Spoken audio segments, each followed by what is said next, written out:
Hi, welcome to Azariah's Fiber Arts. My name is Sarah, and I am the artist and designer behind Azariah's Fiber Arts. Hit the like or subscribe button anytime while you're watching. All right, let's get into it. I'm going to show you what I do to bind off 2x2 rib in pattern to keep it stretchy and to keep it from flaring out. So I work a modified version of the traditional bind off. I have my sample here. If you want to follow along with me, here are the instructions. And the first one is going to be purl, and you're going to see me working through the back of this stitch because that's the way it's on here, because of the way I've been purling. So I'm going to purl the first stitch.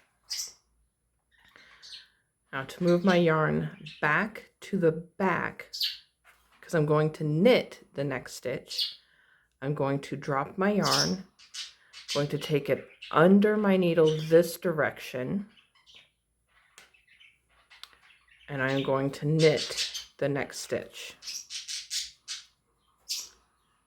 Pass this stitch over. We are to our first two purls now. I'm going to knit the first purl, pass the second stitch over. I'm going to work a purl in this one. I'm going to bring that yarn back to the front.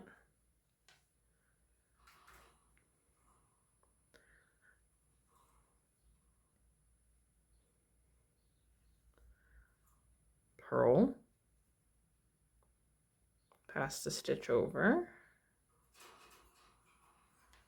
I'm going to purl the next one.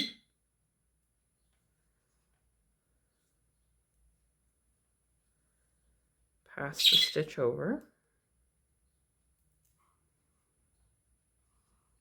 Trying not to split my yarn here. Okay. Take the yarn back under the needle. This gets tricky if you're on a circular, but it can be done because there's never more than 2 stitches on this particular needle.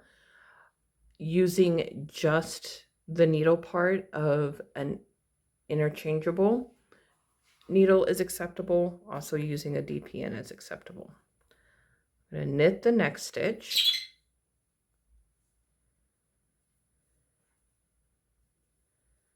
And I'm going to talk about what we're doing now. So basically, this is a purl section. So whatever the section is, for the very first stitch, you do the opposite. So I'm going to knit the first stitch, and I'm going to purl the second stitch.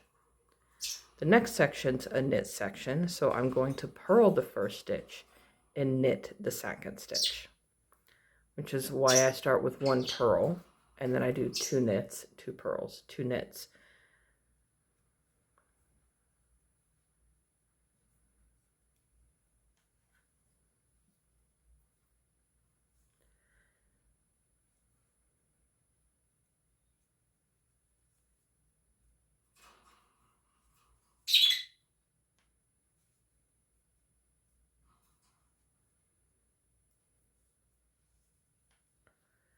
Got to keep them loose. I don't know if I kept these loose enough. Honestly, they feel a little bit snug. If you're concerned that you're not keeping it loose enough, you can always go up to a larger needle for this guy here. And that's what I usually do. I didn't do that on this particular one.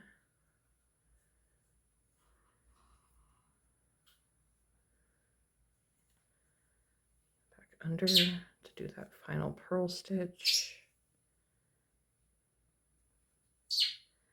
Pass the slip stitch over. And then we're going to finish off. Sure we are. All right.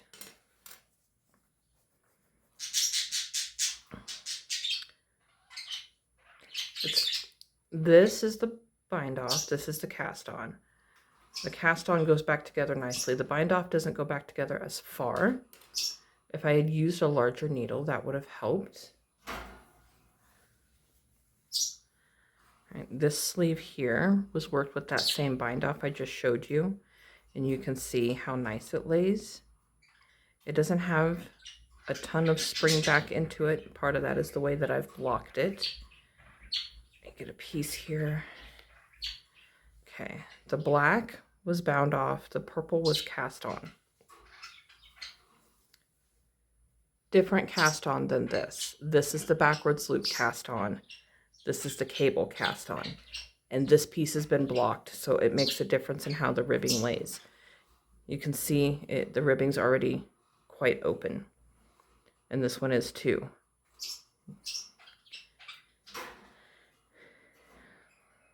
But they've got the same type of memory going on here. So when this bind off is worked further away from the cast on is part of the issue as well. And with a larger needle in this hand, it comes out very nice. But you can see it lays better than if I had done a knit bind off all the way across or a purl bind off all the way across.